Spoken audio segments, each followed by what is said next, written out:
ချင်းမိုင်မျိုးရဲ့အင်ယာ project တွေထဲမှာအခြားအင်ယာ project နဲ့မတူပဲဂျပန်ဒီဇိုင်းဆောက်လုပ်ထားတဲ့အရန်ကိုလာပါတဲ့အင်ယာ project ကိုလူကြီးမင်းတို့ထမိတ်ဆက်မှာဖြစ်ပါတယ်ဒီအင်ယာဝင်းရဲ့အတွင်းကဖွဲ့စည်းပုံတွေခြံဝန်းနေထားတွေကိုကျွန်တော်ထဲမှာအသေးစိတ်လိုက်ပြရအောင်ဗျ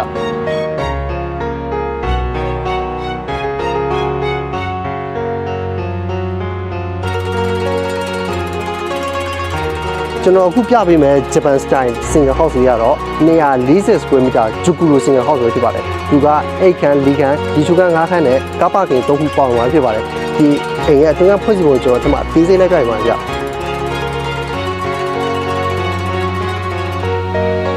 အခုပြပေးမယ်ဂျူကူလို single house တွေကတော်တော်လေးကိုလာပါဗျသူရဲ့ကျွန်တော်ရဲ့ဒီညာဘက်ချမ်းမှာဆိုကီချမ်းဖွဲ့စည်းပေးတော့တွေ့ရပါတယ်ကီချမ်းကလည်းသူက2ဆင့်ပါပါတယ်ဗျဒီဘက်ချမ်းမှာဆိုတော့ final တစ်ခုရှိမယ်ဒီဘက်မှာတောင်းပြီးကြည့်အောင်အခုပြင်တွေ့ရတယ်သူရဲ့ဖွဲ့စည်းထားတဲ့ဒီဇိုင်းတွေကတော်တော်လေးကို Japan style ဆောက်လုပ်ထားတဲ့ကြောင့်တော်တော်လေးကိုလာပါဗျဒီဘက်ကိုတော့ကြည့်အောင်ဒါကတော့ living room area ပဲဖြစ်ပါတယ်ဒီမှာဖွဲ့စည်းထားတဲ့မှန်ရဲ့ဒီဇိုင်းကတော့အဝိုင်းပုံစံဖွဲ့စည်းထားတယ်တကယ်ကိုဂျပန်နိုင်ငံရောက်သွားတဲ့အတိုင်းပေါ့နော်ခံစားရတဲ့ feeling အပြည့်ကိုခံစားရမှာဖြစ်ပါတယ်ဒီဘက်မှာဆိုတော့အိတ်ခမ်းတစ်ခမ်းဖွဲ့စည်းပြီးတော့ပြရပါဗျသူရဲ့အတွင်းခမ်းဖွဲ့စည်းပုံတွေကလည်းတော်တော်လေးကို Japan style ဆောက်လုပ်ထားတဲ့ကြောင့်တော်တော်လေးကိုလာပါဗျ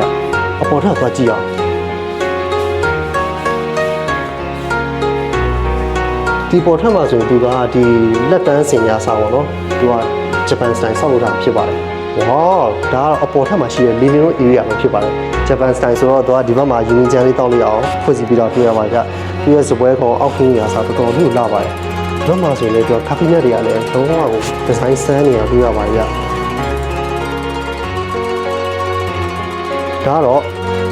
master bedroom အိတ်ခံပဲဖြစ်ပါတယ်တုံးထားတဲ့ကာဖီနက်တွေကလည်းအခုမြင်တွေ့နေတာတော်တော်လေးကိုဆန်းပါကြတော့ဒီ slide door ပုံစံလေးနဲ့လုပ်ပြီးတော့ပြရအောင်တော်တော်လေးကိုလာပါဗျ။ဘုဘချမ်းပါဆိုတော့ master bedroom တစ်ခန်းရှိပါသေးတယ်။သွားကြည့်ရအောင်။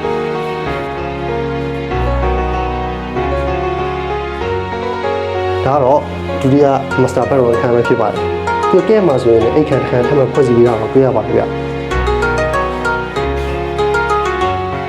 တော်တော်လေးကိုလာတဲ့